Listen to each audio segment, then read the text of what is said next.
അഗ്നിയിൽ ഇതുവരെ ഇല്ലാത്ത എന്തൊക്കെയോ വികാരം അവനെ വന്ന് പൊതിഞ്ഞിരുന്നു. തന്നിൽ നിറയുന്ന വികാരത്തെ അഗ്നിക്ക് ശമിപ്പിക്കാൻ അവൻ തന്നെ മനസ്സ് വെക്കണമെന്ന് അവൻ അറിയാം. അതുകൊണ്ട് തന്നെ അവൻ്റെ കണ്ണുകളിൽ അടങ്ങാത്ത ആവേശം അവളെയും വിവശയാക്കുന്നുണ്ടായിരുന്നു. അവനിലെ ആഗ്രഹങ്ങളെ അവന് തന്നെ നിയന്ത്രിക്കാനാവാതെ വന്നതും അവളുടെ കവിളുകളിൽ വേദനിപ്പിച്ചുകൊണ്ട് തന്നെ ഒന്ന് അമർത്തി കടിച്ചു. കീഴ്ചുണ്ടിനെ കടിച്ചു നുണഞ്ഞുകൊണ്ട് വീണ്ടും അവളിലെ മാധുര്യത്തെ അവൻ ആവേശത്തോടെ നുണഞ്ഞെടുത്തു. അഗ്നിയുടെ ചുംബനം തീവ്രമായി ആമിക്ക് ആ നിമിഷം അനുഭവപ്പെട്ടു. അതിലൂടെ തന്നെ അവൾക്ക് മനസ്സിലായി അവനിലെ പ്രണയത്തിൻ്റെ ആഴത്തെ. അതിരങ്ങളെ ഒന്ന് വലിച്ചു നുണഞ്ഞു വിട്ടുകൊണ്ട് അവൻ്റെ അതിരങ്ങൾ അവളുടെ കഴുത്തിലേക്ക് വന്നു. ആവേശത്തോടെ ചുംബിച്ചുകൊണ്ട് അവൻ്റെ അതിരങ്ങൾ അവളുടെ കഴുത്തിൽ നിന്നും മാറിലേക്ക് അരിച്ചിറങ്ങി. സെറ്റ് സാരിയുടെ തലപ്പവൻ പതിയെ ബ്ലൗസ് കൂട്ടി ഷോൾഡറിൽ നിന്നും താഴേക്കൊന്ന് താഴ്ത്തി. അവൾ ഞെട്ടി കണ്ണു തുറന്ന് നോക്കിയതും അവൻ അവളുടെ മാറിലേക്ക് മുഖം പൂഴ്ത്തി. അവളിലെ പെണ്ണിൻ്റെ ഗന്ധത്തെ ആസ്വദിച്ച് പതിയെ അവളുടെ പല്ലും നാവും കൊണ്ട് ഏറെ നേരം ചിത്രങ്ങൾ രചിച്ചു അവൻ. അവൾ വല്ലാതെ പിടഞ്ഞു പൊങ്ങുന്നുണ്ടായിരുന്നു. അപ്പോഴെല്ലാം അവളെ തന്നിലേക്ക് കൂടുതൽ അടക്കി പിടിച്ചുകൊണ്ട് അഗ്നി അവന് വിധേയയാക്കി. അവൻ്റെ വലം കൈ പലവട്ടം അവളുടെ മാറിലമർന്നു. ഹൃദയം ഇപ്പോൾ പൊട്ടിപ്പോകുമെന്ന് പോലും തോന്നിപ്പോയി ആമിക്ക്. അവൻ്റെ കൈകൾ അവളുടെ അണിവയറിനെ തഴുകി പതിയെ അവളുടെ സാരിയുടെ കുത്തിൽ പിടുത്തമിട്ടു. അവൻ്റെ ചൂണ്ടുവിരൽ അവളുടെ സാരിക്കുള്ളിലേക്ക് നൂഴ്ന്നിറങ്ങി. അത് വലിച്ചഴിക്കാൻ തുടങ്ങിയതും അവൾ വെപ്രാളത്തോട് അവനെ തള്ളി മാറ്റി. ദേവേട്ട, വേണ്ട പ്ലീസ്. പെട്ടെന്നൊന്ന് ഉയർന്നവൻ അവളുടെ മുഖത്തേക്ക് നോക്കി. ഇവിടെ വെച്ചാണോ ഇങ്ങനെയൊക്കെ ചെയ്യുന്നത്? അവൻ്റെ മുഖം കണ്ടതും അവൾ തങ്ങളിപ്പോൾ എവിടെയാണെന്ന് അവനെ ഓർമ്മപ്പെടുത്തി. അവൻ പെട്ടെന്നെന്തോ ഓർമ്മ വന്ന പോലെ ചുറ്റുമൊന്ന് നോക്കി. അവളിൽ നിന്ന് അകന്നു മാറാൻ അവന് കഴിയുന്നുണ്ടായിരുന്നില്ല. മനസ്സും ശരീരവും ഒരുപോലെ അതിനനുവദിക്കാത്തൊരവസ്ഥ. അവൻ കണ്ണുകൾ ഇറുക്കെ അടച്ച് അവളുടെ ചുമലിൽ തലവെച്ച് അവൾക്ക് മുകളിൽ അധിക ഭാരം നൽകാതെ കിടന്നു. മനസ്സിനെ കൈപ്പിടിയിൽ കൊണ്ടുവരാൻ അവൻ മുഷ്ടി ചുരുട്ടി പിടിച്ചു. കുറച്ച് നിമിഷമെടുത്ത് ശ്വാസം നന്നായി എടുത്തു വിട്ടുകൊണ്ട് അവൻ അവളിൽ നിന്നു മാറി അവൾക്കരികിലായി പടവിലേക്ക് കിടന്നു. പതിയെ അവൻ തലചരിച്ചൊന്ന് നോക്കി. അവൾ കണ്ണുകൾ അടച്ച് കിടപ്പാണ്. ശ്വാസമെടുത്ത് വിടുമ്പോൾ മാറിടങ്ങൾ ഉയർന്നു താഴുന്നത് അവൻ നോക്കി കൊതിയോടെ നിന്നുപോയി. വീണ്ടും വീണ്ടും മനസ്സും ശരീരവും അവളിലേക്ക് ചായാൻ കൊതിക്കുന്നത് അവൻ തിരിച്ചറിഞ്ഞു. പതിയെ ചെരിഞ്ഞു കൈമടക്കി തലയിൽ കുത്തിക്കിടന്നുകൊണ്ട് അവളെ ഒന്ന് നോക്കി. വിയർപ്പിൽ കുതിർന്ന മുഖത്ത് ഒട്ടിക്കിടക്കുന്ന മുടിയിഴകൾ വിരലുകൊണ്ട് വകഞ്ഞു മാറ്റിയവൻ പിടഞ്ഞുകൊണ്ട് കണ്ണുകൾ തുറന്നതും തന്നെ നോക്കിക്കിടക്കുന്നവനെ കണ്ട് അവളിൽ വെപ്രാളം നിറഞ്ഞു. അവൻ്റെ കണ്ണിലെ തീവ്രത അവൾക്ക് താങ്ങാൻ കഴിയുന്നതിനും അപ്പുറമായിരുന്നു. ഇങ്ങനെ കിടന്നാൽ മതിയോ? അവർ തിരക്കില്ലേ? അവൻ്റെ ചോദ്യം കേട്ടതും അവൾ അവനെന്ന് കൂർപ്പിച്ച് നോക്കി. ഞാൻ പറഞ്ഞതല്ലേ പോവാന്ന്. അപ്പോൾ ദേവേട്ടനല്ലേ എന്നെ അതിന് സമ്മതിക്കാതെ? പറയാൻ വന്നത് പാതിയിൽ നിർത്തി അവൾ അവനെ തന്നെ നോക്കി. നിന്നെ ഞാൻ എന്ത് ചെയ്തു? അവനിൽ കുറുമ്പ് നിറഞ്ഞു. നോട്ടത്തിലും ശബ്ദത്തിലും അത് വെളിവായി. അവനിലെ കുറുമ്പറിഞ്ഞതും അവളെ ഒന്ന് കൂർപ്പിച്ച് നോക്കി അവനെ. ഒന്നുമില്ല, ദേവേട്ടനൊന്ന് എണീറ്റ് പോയേ. പതിയെ കൈവച്ച് അവൻ്റെ നെഞ്ചിലൊന്ന് തള്ളി അവനൊന്നുകൂടെ അവളിലേക്ക് ചേർന്ന് കിടന്നു. പറയേ, ഞാൻ എൻ്റെ ആമിപ്പെണ്ണിനെ എന്താ ചെയ്തേന്ന്? അവളിൽ നാണം വന്ന് പൊതിയുന്നതും കവിളണുകൾ ചുവന്ന് തുടുക്കുന്നതും അവൻ്റെ കണ്ണുകൾ ആസ്വദിച്ച് കാണുകയായിരുന്നു. അവനിൽ നിന്നും അവൾ മുഖം തിരിച്ചതും അവൻ അവളുടെ മുഖം തനിക്ക് നേരെ തിരിച്ചു. എനിക്ക് കാണണം പെണ്ണേ. അവൾക്കാകെ കൂടി നാണവും ചമ്മലും എല്ലാം കൊണ്ട് അവനെ ചുറ്റിപ്പിടിച്ചു. അവൻ്റെ വിരിഞ്ഞ മാറിലേക്ക് മുഖം പൂഴ്ത്തി. എൻ്റെ ആമിക്കുട്ടിക്ക് നാണമാണോ? പെട്ടെന്ന് അവൾ അവൻ്റെ നെഞ്ചിൽ നിന്ന് മുഖം ഉയർത്തി അവനെ നോക്കി. എന്നെ എന്തിനാ ആമീന്ന് വിളിക്കുന്നേ? എല്ലാവരും എന്നെ അഭിയെന്നല്ലേ വിളിക്കുന്നേ? ദേവേട്ടൻ മാത്രമാണല്ലോ ഇങ്ങനെ വിളിക്കുന്നത്. അവളുടെ ചോദ്യത്തിന് അവനൊന്ന് പുഞ്ചിരിച്ചു.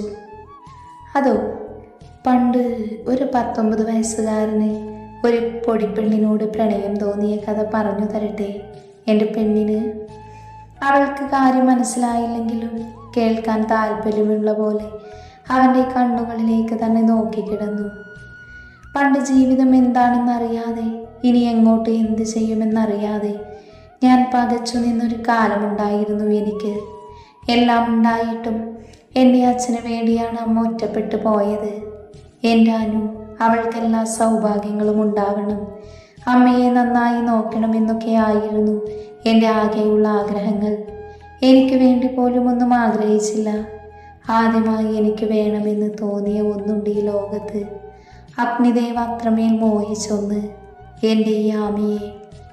അവളുടെ കണ്ണിലേക്ക് നോക്കി അവനത് പറയുമ്പോൾ അവളുടെ കണ്ണുകളിൽ ആകാംക്ഷയും അത്ഭുതവും ഒരുപോലെ വിരിഞ്ഞു.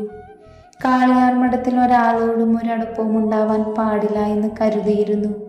പക്ഷേ നിന്റെ ഏട്ടൻ വിച്ചു ആരും അറിയാതെ എന്നോട് കൂട്ടുകൂടാൻ വന്നു. ആദ്യമൊന്നും അടുപ്പിച്ചില്ല ഞാൻ. എന്നും അവിടെ ആരുടെയും കൂട്ടു വേണ്ടെന്നൊരു തോന്നൽ. പക്ഷേ അവൻ ആൾ വിരുദ്ധനാ. സ്കൂൾ സമയം തൊട്ട് വിടാതെ പിടിച്ചു. അവിടുന്ന് തുടങ്ങിയ കൂട്ടാണ്. ആരും അറിഞ്ഞില്ല ഇങ്ങനെ ഒരു സൗഹൃദത്തിൻ്റെ കഥ. അറിഞ്ഞാൽ വിലക്കാൻ ആളുകൾ ഉണ്ടാകുമെന്നറിയാം. അതുകൊണ്ട് തന്നെ പുറത്തറിയിച്ചില്ല ഞങ്ങൾ രണ്ടുപേരും. എന്തിനും ഏതിനും കൂടെ ഉണ്ടായിരുന്നു അവനും ശിവയും എനിക്കൊപ്പം. പിന്നെ എൻ്റെ മുന്നേറ്റങ്ങളുടെ സമയമായിരുന്നു. അപ്പോഴൊക്കെ ആരും അറിയാതെ മനസ്സിൽ കൊണ്ടു നടന്നൊരു മുഖമുണ്ട്. കാളിയാർ മഠത്തിലെ കൊച്ചു രാജകുമാരിയുടെ ഈ കുഞ്ഞുമുഖം. പതിയെ അവളെ നോക്കി കുസൃതിയോട് അവനൊന്ന് ചിരിച്ചുകൊണ്ട് പറഞ്ഞു, പണ്ട് ആദ്യമായി നിന്നെ കണ്ടപ്പോൾ അമ്മയും പറഞ്ഞത് എനിക്ക് ഓർമ്മയുണ്ട്. ഉണ്ടക്കണ്ണും നീണ്ട ചുരുണ്ട മുടിയൊക്കെ ആയിട്ടൊരു കൊച്ചു സുന്ദരിയായിരുന്നു ആ സമയം നീ. എൻ്റെ മോള് വല്ലാത്തൊരു സുന്ദരി കുട്ടിയാണ് എന്നമ്മ പറയുന്നത് ഞാൻ കേട്ടിട്ടുണ്ട്. അന്ന് നിങ്ങളെല്ലാവരോടും ദേഷ്യമായിരുന്നെങ്കിലും ഉള്ളിൻ്റെ ഉള്ളിലെ മുഖവും ആ പേരും അന്നേ കയറിയിരുന്നു. പിന്നെ അങ്ങോട്ട് എൻ്റെ വളർച്ചയ്ക്കൊപ്പം നീയും നിന്നിലുള്ള എൻ്റെ ശ്രദ്ധയും വളർന്നു. ഇഷ്ടമാണ് എന്നൊന്നും അറിയില്ലായിരുന്നു അന്ന്. പതിയെ തിരിച്ചറിഞ്ഞു നിന്നിലുള്ള എൻ്റെ ഇഷ്ടത്തിൻ്റെ മുഖം മാറുന്നത്. പക്ഷേ വിച്ചുവിനോടൊരു ചതി ചെയ്യാൻ വയ്യായിരുന്നു. മനഃപൂർവ്വം മറന്നു കളയാൻ ശ്രമിച്ച ഇഷ്ടത്തെ ഒരു കൊടുങ്കാറ്റ് പോലെ എന്നിലേക്ക് തിരിച്ചു കൊണ്ടുവന്നത് നിന്റെ ഏട്ടൻ തന്നെ. എൻ്റെ പെങ്ങളെ നിനക്ക് കെട്ടിക്കൂടെ എന്നൊരൊറ്റ ചോദ്യത്തിൽ മനസ്സിലുള്ളത് മുഴുവൻ ഞാൻ അങ്ങ് പറഞ്ഞു. വിട്ടുകൊടുക്കാൻ മനസ്സില്ലായിരുന്നത് കൊണ്ടാവും അങ്ങനെ പറഞ്ഞത്. എന്നിട്ട് ഇത്രയൊക്കെ എന്നോട് ഇഷ്ടമുണ്ടായിട്ടും എന്തേ എന്നോടൊന്നും തുറന്നു പറഞ്ഞില്ല?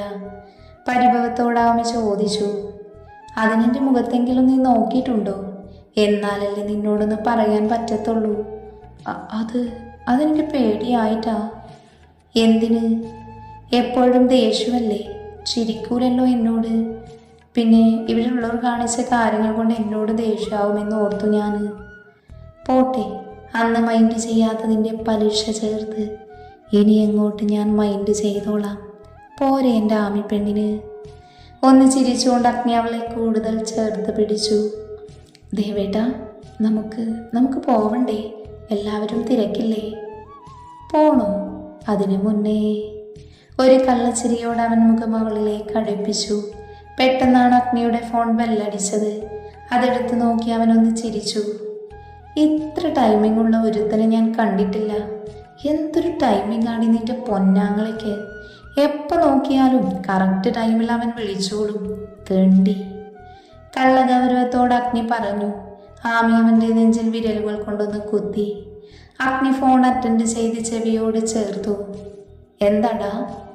ആ, ദാ വരുന്നു, ഒരു 10 മിനിറ്റ്. ഫോൺ വെച്ച് പതിയെ അവളെ അവനിൽ നിന്ന് അടർത്തി മാറ്റി അവൻ എണീറ്റിരുന്ന് അവളെ ഒന്ന് നോക്കി. തലമുടിയാകെ നിലത്ത് പടർന്നു കിടപ്പുണ്ട്. വൃത്തിയിൽ ഞൊറിഞ്ഞുടുത്തിരുന്ന സാരിയാകെ അലങ്കോലപ്പെട്ട് സ്ഥാനം മാറി കിടപ്പുണ്ട്. അവൻ്റെ ഉമിനീരിൽ കുതിർന്ന കഴുത്തും മാറിടവുമാകെ ചുവന്നിട്ടുണ്ട്. കലങ്ങിയ കണ്ണുകളിൽ കരിമഷി പടർന്നു തുടങ്ങിയിരുന്നു. ചുണ്ടിൽ ചോര കിനിയാൻ പാകത്തിന് ചുവപ്പ് നിറം. സീമന്തത്തിലെ സിന്ദൂരമാകെ പടർന്നു കിടക്കുന്നുണ്ട്. ആകെ മൊത്തം പെണ്ണൊന്ന് പൂത്തുലഞ്ഞിട്ടുണ്ട്. എന്ത് കോലമാ പെണ്ണെ ഇത്? അവൻ ചിരിച്ചുകൊണ്ട് നടുവിന് കൈ ചുറ്റി അവളെ എണീപ്പിച്ചിരുത്തിക്കൊണ്ട് അവളോട് ചോദിച്ചു. അവൻ്റെ ചോദ്യത്തിൽ അവളുടെ ചുണ്ടുകൾ ഒന്ന് കൂർത്തു. ദേവേട്ടൻ കാരണമല്ലേ എൻ്റെ കോലം ഇങ്ങനെയായേ? എന്നിട്ട് എന്നെ കളിയാക്കുന്നു. പരിഭവത്തിൽ ചിരിച്ചുകൊണ്ട് അവൾ സാരി പിടിച്ച് നേരെയിട്ടു. പടർന്ന മുടി ഒതുക്കി കെട്ടി. അവൻ പതിയെ അവളുടെ പടർന്ന സിന്ദൂരം തുടച്ചെടുത്തു. ഇതും കൂടി തുടക്ക് ദേവേട്ട, അവനോട് പറഞ്ഞുകൊണ്ട് അവൻ്റെ കഴുത്തിലും മുഖത്തും പറ്റിപ്പിടിച്ച സിന്ദൂരം അവൾ സാരിത്തുമ്പിനാൽ തുടച്ചു മാറ്റി. രണ്ടുപേരിലും ആ നിമിഷം നാണത്തിൽ കുതിർന്നൊരു ചിരി വിരിഞ്ഞിരുന്നു. നമുക്കൊന്ന് കാണണ്ടേ പെണ്ണേ? എന്ത് കാണണമെന്ന്? കാര്യം മനസ്സിലാവാതെ അവൾ അവൻ്റെ മുഖത്തേക്ക് നോക്കി. അല്ല, ഇത്രയുമായ സ്ഥിതിക്ക് നമുക്ക് തമ്മിലൊന്ന് വിശദമായി കാണണ്ടേന്ന്. കണ്ണിൽ നിറയെ കുറുമ്പ് നിറച്ചവൻ ചോദിച്ചതും വീണ്ടും അവളിലേക്ക് ചുവപ്പരിച്ച് കയറുന്നത് അവൾ അറിയുന്നുണ്ടായിരുന്നു. ഇങ്ങനെ ചുവക്കല്ലേ പെണ്ണേ, ഇപ്പോൾ തന്നെ കയ്യിൽ നിന്ന് പോയിരിക്കുക. ഇനിയും ഇങ്ങനെ നീ ചുവന്നാ പിന്നെ ഞാൻ പിടിച്ചു നിർത്തിയതെല്ലാം അങ്ങ് നിന്നിൽ തന്നെ പെയ്തൊഴിക്കും. ഇപ്പം അതിന് പറ്റിയ സാഹചര്യമില്ല. അതുകൊണ്ട് നീ വന്നേ, നമുക്ക് പോവാം. ഇത്തിരി കൂടെ പണിയുണ്ട് ബാക്കി. ഒരു നാടകം നടക്കാൻ പോവുക, പോയി നമുക്ക് കാണാന്നേ. അവളെ പിടിച്ചെണീപ്പിച്ചുകൊണ്ട് അവൻ പറഞ്ഞു നിർത്തി. നാടകവും അവൾക്കൊന്നും മനസ്സിലാവുന്നുണ്ടായിരുന്നില്ല. അതൊക്കെ അവിടെ ചെന്നിട്ട് അറിഞ്ഞാൽ മതി. വാ വേഗം, നമുക്ക് പോവാം. ഇല്ലേ നിന്റെ ആങ്ങളെ ഇനിയും വിളിക്കും. ആമയുടെ കൈ പിടിച്ച് വാതിൽ മെല്ലെ തുറന്നവൻ കടവിൽ നിന്ന് പുറത്തേക്ക് കടന്നു. ആമയുടെ കൈ പിടിച്ച് അഗ്നി നേരെ പത്തായപ്പുരക്കടുത്തേക്ക് നടന്നു. പൂജയ്ക്ക് വന്ന കുടുംബത്തിലെ ഒട്ടുമിക്ക ആളുകളും അതിനു മുൻപിൽ തന്നെയുണ്ട്. എന്താണ് സംഭവമെന്ന് മനസ്സിലാവാതെ അവൾ അങ്ങോട്ട് നോക്കി. പിന്നെ സംശയത്തോടെ അഗ്നിയെയും, സംശയം നിറഞ്ഞ അവളുടെ മുഖം കണ്ടതും കള്ളച്ചിരിയോടെ ഒന്ന് കണ്ണിറുക്കി കാണിച്ചു അവൻ. വീണ്ടും അവളുടെ കൈ മുറുക്കെ പിടിച്ചങ്ങോട്ട് നടന്നു. ഇതെന്ന് ഇവിടെ മൊത്തം ആൾക്കാർ? ആ, അതറിയാനല്ലേ നമ്മൾ അങ്ങോട്ട് പോകുന്നേ. ഒന്ന് അനങ്ങി നടക്കേണ്ട ആമി പെണ്ണേ. പതിയെ കൂടി നിന്നവരുടെ ഇടയിൽ കൂടെ നടയിൽ നെറ്റിയിൽ കൈ ചേർത്തിരിക്കുന്ന ഗീതയെ അവർ കണ്ടു. അയ്യോ അമ്മായി! അതും പറഞ്ഞുകൊണ്ട് മുന്നോട്ട് നടക്കാൻ ആ ആമിയെ അവൻ വലതു കൈയാൽ പിടിച്ച് അവനടുത്തേക്ക് പിടിച്ചു നിർത്തി. അങ്ങോട്ട് പോകണ്ട, ഇവിടെ നിന്ന് കാഴ്ച കണ്ടാ മതി. ആമി നോക്കി കാണുകയായിരുന്നു ആ അന്തരീക്ഷം. അമ്മായിയുടെ അടുത്തായി അവരെ പിടിച്ചുകൊണ്ട് ശ്രുതി നിൽപ്പുണ്ട്. ശാലിനി അവരുടെ നെറ്റിയിൽ കൈ ചേർക്കുന്നത് കണ്ടപ്പോഴാണ് അവൾ സൂക്ഷിച്ചു നോക്കിയത്. നെറ്റിയിൽ ചെറിയ മുറിവുണ്ട്. ശാലിനി മരുന്ന് വെച്ച് കൊടുക്കുവാണ്. അയ്യോ ദേവേട്ട, ദേ മുറിവ്. എന്തു പറ്റി? അമ്മായി വീണോ എവിടെയും? അയ്യോ പെങ്ങളെ, അതൊന്നും പറയാത്തതാ നല്ലത്. അമ്മച്ചി ചെറുതായി മണ്ടയും ഇടിച്ചൊന്ന് വീണു. കാര്യമാക്കണ്ടെന്നേ, കയ്യിലിരിപ്പിന് അത് ആവശ്യമായിരുന്നു. പെട്ടെന്നാണ് ആമയുടെ അടുത്തേക്ക് ശിവ വന്ന് നിന്നുകൊണ്ട് ശബ്ദം താഴ്ത്തി പറഞ്ഞത്. അമ്മേ, വേദനിക്കുന്നുണ്ടോ? ശ്രുതി ടെൻഷനോട് ചോദിച്ചു. എൻ്റെ മോളെ തല പൊളിയുന്ന പോലെ വേദനിക്കുന്നു.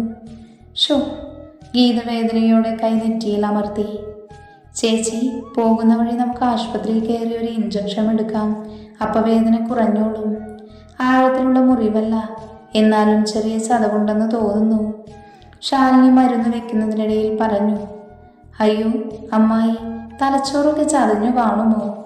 വിച്ചു അറിയാണ്ട് ചോദിച്ചു പോയി. അനുവേഗം അവൻ്റെ കയ്യിൽ അമർത്തിയൊന്ന് പിച്ചി. എന്താ വിച്ചുവേട്ടാ ഇത്? ചാവാൻ കിടക്കുന്ന ആളോടാണോ ഇങ്ങനെ ചോദിക്കുന്നേ? പേടിച്ചു പോവില്ലേ? അമ്മായി പേടിക്കണ്ട കേട്ടോ, അമ്മായിക്കൊന്നുമില്ല. അനു മൂക്കി പിഴിഞ്ഞു പറഞ്ഞു. എല്ലാവരിലും അറിയാതെ ഒരു ചിരി വിരിഞ്ഞു. ഓരോടി ചാവാൻ കിടക്കുന്നേ? അങ്ങനെ ഗീത ചാവില്ല. നാക്ക് കണ്ടില്ലേ രണ്ടിൻ്റെയും? ഗീത വേദനയിലും ഒച്ച വെച്ചു. ഓ, വീഴ്ചയിൽ എന്തായാലും അമ്മച്ചിയുടെ നാക്കിനൊന്നും പറ്റിയില്ല. ശിവ വീണ്ടും അഗ്നിയോട് പറഞ്ഞു. ഒന്ന് മിണ്ടാണ്ടിരുന്നേ ശിവേട്ട. എല്ലാവരും എന്താ ഇങ്ങനെ? ഒരാൾക്കൊരാപത്ത് വരുമ്പോഴാണോ ഇങ്ങനെയൊക്കെ പറയുന്നേ? ആമി പതിയെ ശിവയോട് പറഞ്ഞു. എൻ്റെ പെണ്ണെ, നീയൊന്നടങ്ങ്. 5 മിനിറ്റ് ശിവ വൈകിയിരുന്നെങ്കിലേ അവിടെ ഇരുന്ന് നെറ്റിയിൽ എൻ്റെ പെണ്ണിന് മരുന്ന് വെക്കാമായിരുന്നു. എന്താ? കാര്യം മനസ്സിലാവാതെ അവൾ സംശയത്തോടെ അഗ്നിയെയും ശിവയെയും മാറി മാറി നോക്കി ചോദിച്ചു. എൻ്റെ പൊന്നു പെങ്ങളെ, അത് പെങ്ങൾക്കുള്ള പണിയായിരുന്നു. പിന്നെ എൻ്റെ ബുദ്ധി ഉപയോഗിച്ച് ഞാനത് അമ്മച്ചിക്ക് സെറ്റാക്കി കൊടുത്തു. നന്ദിയൊന്നും വേണ്ട, ഇതിനുള്ള ചിലവ് ഞാൻ മുതലാളിയുടെ കയ്യിൽ നിന്ന് വാങ്ങിക്കോളാം.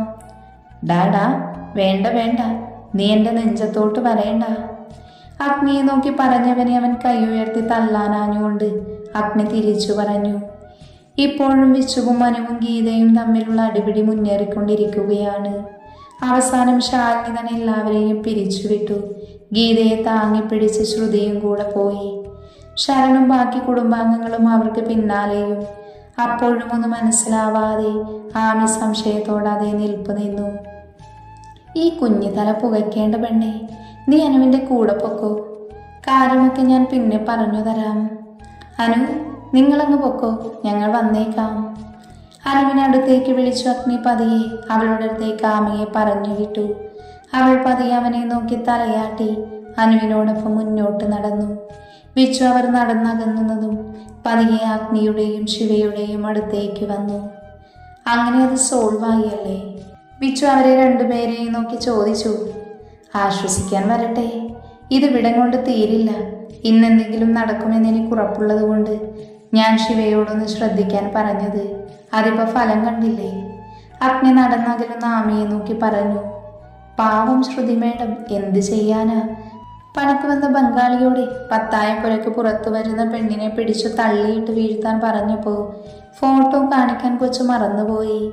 അവനാണെങ്കിൽ കണ്ട പാടി ആ അമ്മച്ചിയെ പിടിച്ചു തള്ളി ഓടി. ആമയെ ഇവിടെ എത്തിക്കാതെ ആ അമ്മച്ചിയെ ഫോൺ വിളിച്ച് റേഞ്ച് തപ്പിച്ച് ഇവിടെ വരെ കൊണ്ടുവരാൻ ഞാൻ പെട്ട പാട് എനിക്കേ അറിയൂ. ശിവന്ന് ദീർഘശ്വാസം വിട്ടുകൊണ്ട് പറഞ്ഞു നിർത്തി. അവളെവിടെ നിർത്താനാണല്ലേ അവർ നോക്കിയത്? അഗ്നി ഒന്ന് കനത്തിൽ മൂളി.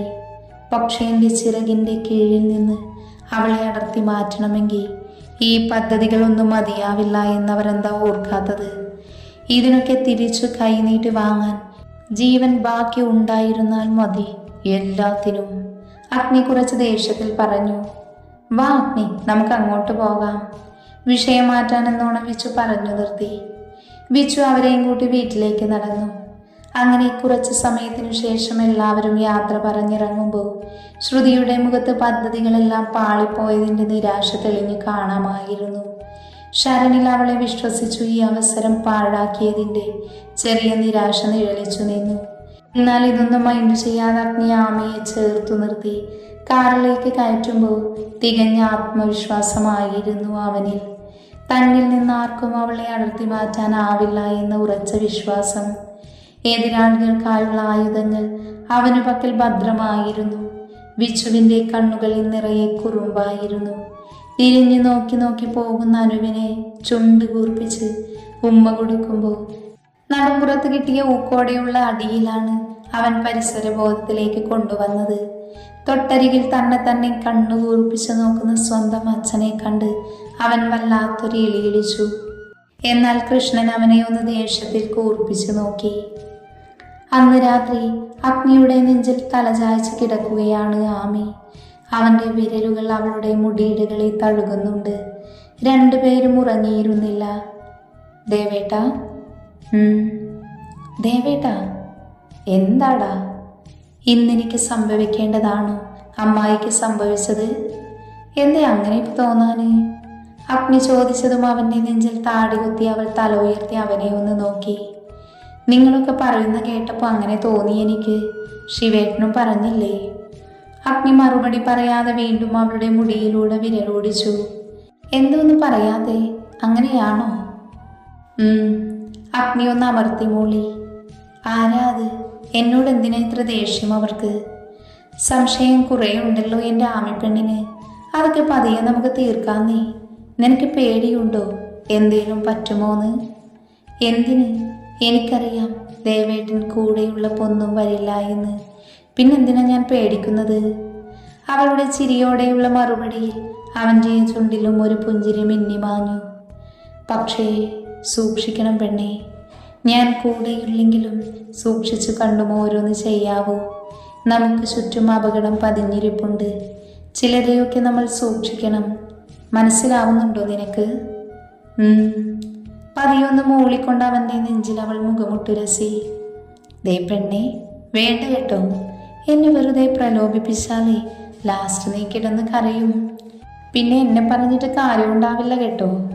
ഓ പിന്നെ, അവൾ പുച്ഛത്തോടെ പറഞ്ഞു. വീണ്ടും അവൻ്റെ നെഞ്ചിലേക്ക് പറ്റിച്ചേർന്ന് കിടന്നു. അവൻ അവളുടെ മുഖം കൈകൊണ്ട് പിടിച്ചു മുകളിലേക്ക് ഉയർത്തി. എന്താടി ഒരു പുച്ഛം? എന്ത്? ഞാൻ പറഞ്ഞ വിശ്വാസമില്ലേ? എന്നെ കരയ്ക്ക് പോയിട്ട് ഒന്ന് നുള്ളി നോവിക്കുകയില്ല എൻ്റെ ദേവേട്ടൻ. അതെനിക്കറിയാലോ. ആര് പറഞ്ഞു അങ്ങനെ? ആരും പറയണ്ട, എനിക്കറിയാം. എന്നെ ഇഷ്ടമാണ് എന്ന് പറഞ്ഞില്ലേ? അഗ്നി അറിയാതെ അത് കേട്ട് പൊട്ടിച്ചിരിച്ചുപോയി.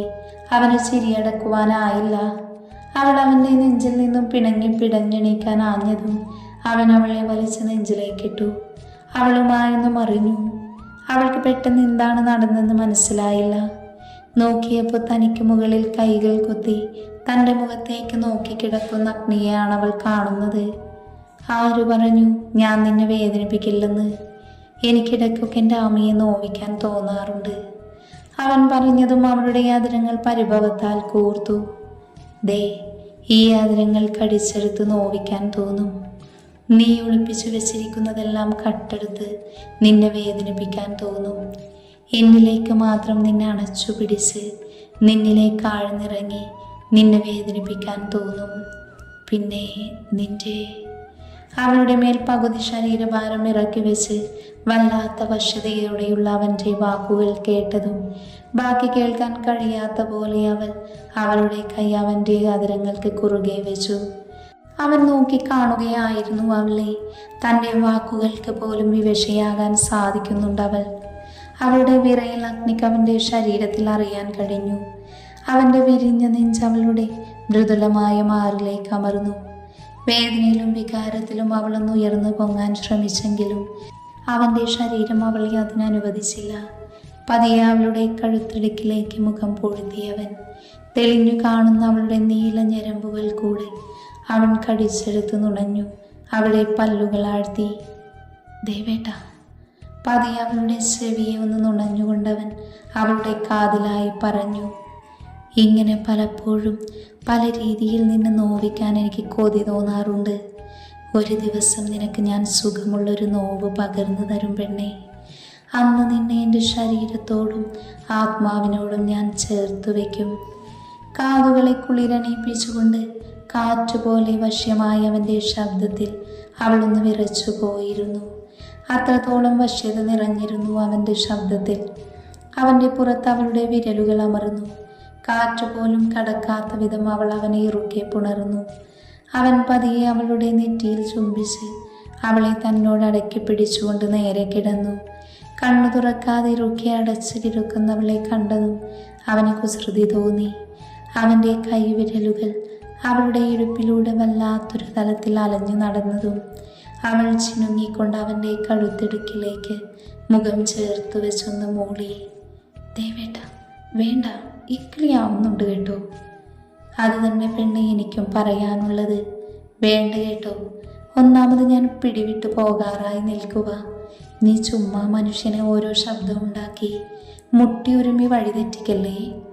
അയ്യേ, പോ അവിടുന്ന്. അവൻ്റെ നെഞ്ചിൽ നിന്ന് അടർന്നു മാറി അവൾ മറു സൈഡിലേക്ക് ചെരിഞ്ഞു കിടന്നു. ഡി എങ്ങോട്ട് പോകുക നീ?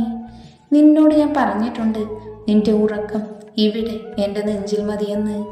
ഞാൻ തൊട്ടുരുമ്മി കിടന്നാലേ എന്തോ തോന്നുന്നു. ഇപ്പോഴല്ലേ നിങ്ങൾ പറഞ്ഞേ? അതൊക്കെ ഉള്ളത് തന്നെ. പക്ഷെ അകന്ന് കിടക്കാന്ന് പൊന്നുമോള് വിചാരിക്കണ്ട, അത് നടക്കില്ല. അവൻ അവളെ പാരിയെടുത്ത് നെഞ്ചിലേക്ക് കിടത്തി വീണ്ടും പതിയെ മുടിയിഴകളിൽ തഴുകി കൊടുത്തു. ഒരു സുന്ദര സ്വപ്നത്തിലേക്ക് വഴുതി വീഴും പോലെ അവരുടെ മുഖത്ത് രണ്ടുപേരിലും ഒരു പുഞ്ചിരി ബാക്കി നിന്നു.